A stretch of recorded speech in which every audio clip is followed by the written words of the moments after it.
তোর হাতে রিকোয়েস্ট করছি আমাদের মাননীয় প্রধান উপদেষ্টার কাছে এবং যত উপদেষ্টা আছেন তাদের কাছে, আপনারা আমাদের জন্য কি করেছেন? যারা 84% রেমিটেন্স আনে বাংলাদেশে, তাদের জন্য আপনারা কি করেছেন? সে বলছে 84% রেমিটেন্স আনে গার্মেন্টস ইন্ডাস্ট্রি ইজ ফলস। মোট যে জিডিপির আকারের 100% জিডিপির ভিতরে only 13% contributed by RMG sector. টাকা পাচার, লুটপাট, এই যে দেশের $15 বিলিয়ন প্রতি বছর পাচার হয়েছে, কারা পাচার করছে? প্রবাসীরা। Now this garments industry is this. প্রবাসী রেমিটেন্সের আইডিয়া সম্ভবত আপনার নাই, কারণ আপনি সিনেমা যেমন ফ্লপ বানান, প্রবাসীদের সম্পর্কে যে কথাটা বলেছেন সেই। সম্মানিত দর্শক, খুবই গুরুত্বপূর্ণ একটি ভিডিও আপডেট আপনাদের মধ্যে উপস্থাপন করতে যাচ্ছি। দর্শক, ভিডিওটা দেখলে আপনারা রীতিরকম অবাক হতে বাধ্য হবেন। পুরো নেট দুনিয়া তোলপাড় সৃষ্টি করে দিয়েছে এই ভিডিওটি, এবং এই ভিডিওতে যে চাঞ্চল্যকর তথ্যগুলো রয়েছে সেই তথ্যগুলো খুবই গুরুত্বপূর্ণ।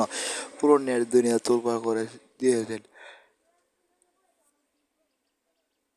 এবং এই ভিডিওতে যে রহস্যময় কিছু উদ্বোধন ঘটনা ছিল, সেই ঘটনাটি প্রকাশিত করা হয়েছে আপনাদের মধ্যে। সেই ভিডিওটি এখন তুলে ধরবো। দর্শক, ভিডিওটি না টেনে সম্পূর্ণ ভিডিওটা দেখবেন। এবং চিত্রনায়ক অনন্ত তিনি কি বলছেন ডক্টর মোহাম্মদ ইউনূসকে নিয়ে, সে তাই আমাদের মাননীয় প্রধান উপদেষ্টার কাছে এবং যত উপদেষ্টা আছেন তাদের কাছে, আপনারা আমাদের জন্য কি করেছেন? যারা 84% রেমিটেন্স আনে বাংলাদেশে, তাদের জন্য আপনারা কি করেছেন? গার্মেন্টস ইন্ডাস্ট্রি সচল রাখার জন্য কি করেছেন? আমরা সবাই আশা করেছিলাম যে ঈদের সময় অ্যাটলিস্ট একটা বেতন ব্যাংকে লোন দেওয়া হবে। যে শ্রমিক ভাই বোনদেরকে আমরা কি করতে হবে দেখেন, মার্চ মাসে ফেব্রুয়ারির বেতন দিতে হবে, বোনাস দিতে হবে, আবার মার্চ মাসের 50% বেতন দিতে হবে। একটা গার্মেন্টস মালিক কোত্থেকে পাবে এই তিনটা জিনিস এক মাসে? এই তিনটা জিনিস এক মাসে কোথায় পাবে একটা গার্মেন্টস মালিক? যারা 84% রেমিটেন্স এনে বাংলাদেশের অর্থনীতির চাকা সচল রাখে, তাদের জন্য কি করেছে? গার্মেন্টস মালিকেরা মুখ চুপ বোঝে, মুখটা চুপ থেকে কি করতেছে? গার্মেন্টসগুলো আরএমডি বন্ধ করে চলে যাচ্ছে। আপনারা একবার চিন্তা করেছেন যে আপনারা যে ইন্ডাস্ট্রিগুলো বন্ধ করে চলে যাচ্ছেন, এই দেশের অর্থনীতির অবস্থা কি হবে? এই দেশের কর্মসংস্থানের অবস্থা কি হবে? এই শ্রমিক লিডাররা কয়েকজন মিলে এই দেশে চালাতে পারবে না? তারা একজন একটা ইন্ডাস্ট্রি করতে পারবে? কিন্তু আপনারা কোনো পদক্ষেপ না নিয়ে কি করতেছেন? আপনারা গার্মেন্টসগুলো বন্ধ করে যার যার মতো হয়দার গ্রামে চলে যাচ্ছেন, অথবা আপনার গুলশান বনানীর বাসায় বসে থাকতেছেন, অথবা বিদেশের চলে যাচ্ছেন। What is this? এটা কিন্তু আমি অনন্ত জলিল এইটা না করে আজকে আমি প্রতিবাদ জানাচ্ছি যে না, বাংলাদেশে এই আরএমজি সেক্টর থাকতে হবে, না হলে এই দেশ চলার মতন কোনো ব্যবস্থা নাই, কোনো ধরনের ব্যবস্থা নাই। আপনি যে আজকে চাল কিনবেন, আমাদের দেশে যেই চাল উৎপাদন হয়, গম উৎপাদন হয়, ডাল উৎপাদন হয়, সমস্ত কিছুর 50%-এর মতন ইম্পোর্ট করতে হয়। ভাত খাবেন কোত্থেকে? তোমরা লিড দিয়ে এই গার্মেন্টস ইন্ডাস্ট্রি বন্ধ করতে পারো, এখন খুলতে পারো না? একটা ইন্ডাস্ট্রি এরকম করে বানায় তাদেরকে চাকরি দাও না পারলে, এখন কেন গার্মেন্টস মালিকদেরকে খুলতে হবে এইসব বন্ধ ইন্ডাস্ট্রি? লক্ষ লক্ষ লোক শ্রমিক বেকার হয়ে গেছে। বন্ধ ইন্ডাস্ট্রি খুলে দিতে হবে। আরে মালিক আসলে অভিনয় কতটুকু পারেন সেটা জরুরি না, তিনি বেসিক্যালি একজন ব্যবসায়ী। তো গার্মেন্টস, বাংলাদেশে অনেকগুলো গার্মেন্টস বন্ধ হয়েছে দাবি করে তিনি যে বক্তব্য দিয়েছেন, সেখানে ডক্টর ইউনূস সরকারকে তিনি যে অভিযুক্ত করেছেন বা অভিযোগ করেছেন, এটা তার এবং ডক্টর ইউনূস সরকারের বিষয়। তবে ইউনূস সরকারের লাড়া দেওয়ার পরে তার সাথে কি ঘটবে সেটা আমরা একটু পরে জানাচ্ছি, বাট আমরা একটা কারেকশন করতে চাই।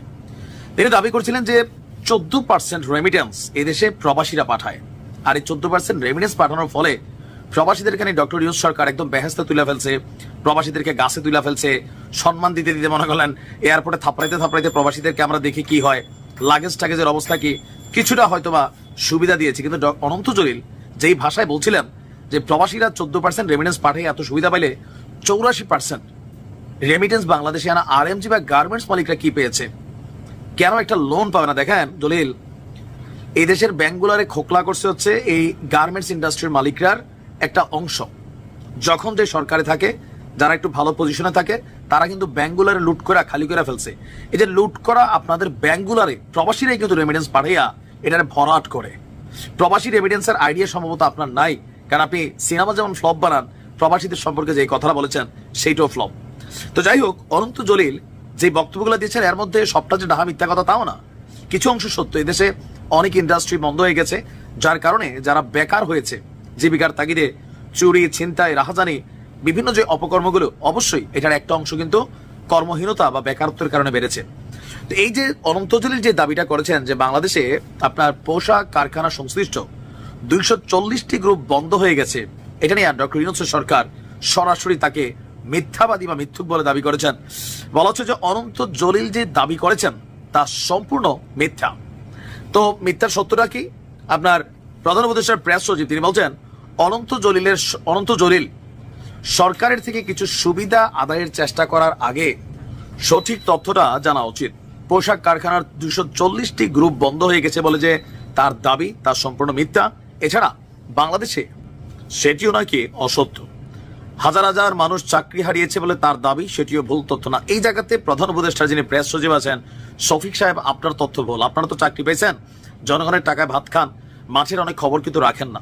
বাস্তবিক পক্ষে অনেক মানুষ এই গত 7 মাসে বেকার হয়েছে, এটা সত্য, এটা আপনি অস্বীকার করার সুযোগ নাই। অবশ্য আপনি সরকারের জায়গা থেকে আপনি এটাই বলবেন। যাই হোক, সরকারের দাবি অনন্ত জলিলের দাবি মিথ্যা হলে শফিক সাহেবের বক্তব্য যে উনি যে বক্তব্যটা দিচ্ছেন এটা যদি মিথ্যা হয়, অনন্ত জলিলকে তার যে তথ্য 240 কোম্পানি নিয়ে দিচ্ছেন এবং পরিসংখ্যান সেটা উপস্থাপন করার জন্য আপনার অনুরোধ জানিয়েছে। এরপর উপদেষ্টা প্রেস সচিব একটা তথ্য আবার দিচ্ছেন যে গত 7 মাসে বাংলাদেশের রপ্তানি 11% বৃদ্ধি পেয়েছে, আর সব জায়গায় নাকি আপনার মোটামুটি ব্যবসা বাণিজ্য ভালো চলতেছে, আস্তে আস্তে ভালো হচ্ছে, পরিবেশ অনেকটা আগের তুলনায় বেটার হয়েছে। চাঁদাবাজি আছে, বিভিন্ন জায়গায় লুটপাট আছে, এগুলো আপনারা না দেখলে আবার কে দেখবে ভাই? আওয়ামী লীগ সরকারের সময় এগুলো বলতো যে না দেশের পরিস্থিতি ভালো, লুটপাট নাই, কিন্তু ঘটতো। এখন সরকারের জায়গা থেকে সরকার কাউন্টার করবেন। তবে আমার ধারণা এই ইস্যুটা নিয়ে অনন্ত জলিল তিনি হয়তোবা একটা ইনভেস্টিগেশনের মুখোমুখি পড়বেন। তবে এটা সরকার এবং জলিলের ইস্যু, কিন্তু প্রবাসীদেরকে ডাইকাই না যে আসমানে তুলছে জলিলের বক্তব্যে। সম্মানিত দর্শক, আপনারা তো সম্পূর্ণ ভিডিওটা দেখলেন। দর্শক, ভিডিওটা কেমন লেগেছে, ভিডিওর সম্বন্ধে অবশ্যই আপনাদের মহামূল্যবান মতামত কমেন্ট বক্সে জানাবেন। এই ভিডিওতে যে চাঞ্চল্যক তথ্যগুলো রয়েছে সেই তথ্যগুলো অত্যন্ত গুরুত্বপূর্ণ। রহস্যময় ভিডিও আপনাদের তুলে ধরেছি। অনন্ত চিত্রনায়ক তিনি ডক্টর মোহাম্মদ ইউনূসকে এত কটু কথা বলার কারণ কি এবং কেন বলেছে তা আমরা আপনাদের ভিডিও তুলে ধরেছি। তো ভিডিওটি ভালো লাগলে লাইক করে শেয়ার করে চ্যানেলের নতুন হলে চ্যানেলটা সাবস্ক্রাইব করুন, পাশে থাকা বেল বাটনটি অন করে যেন পরবর্তী ভিডিও আপনারা সবার আগে দেখতে পারেন। ভালো থাকবেন, সুস্থ থাকবেন, দেখা হবে পরবর্তী ভিডিওতে। ভালো থাকুন এবং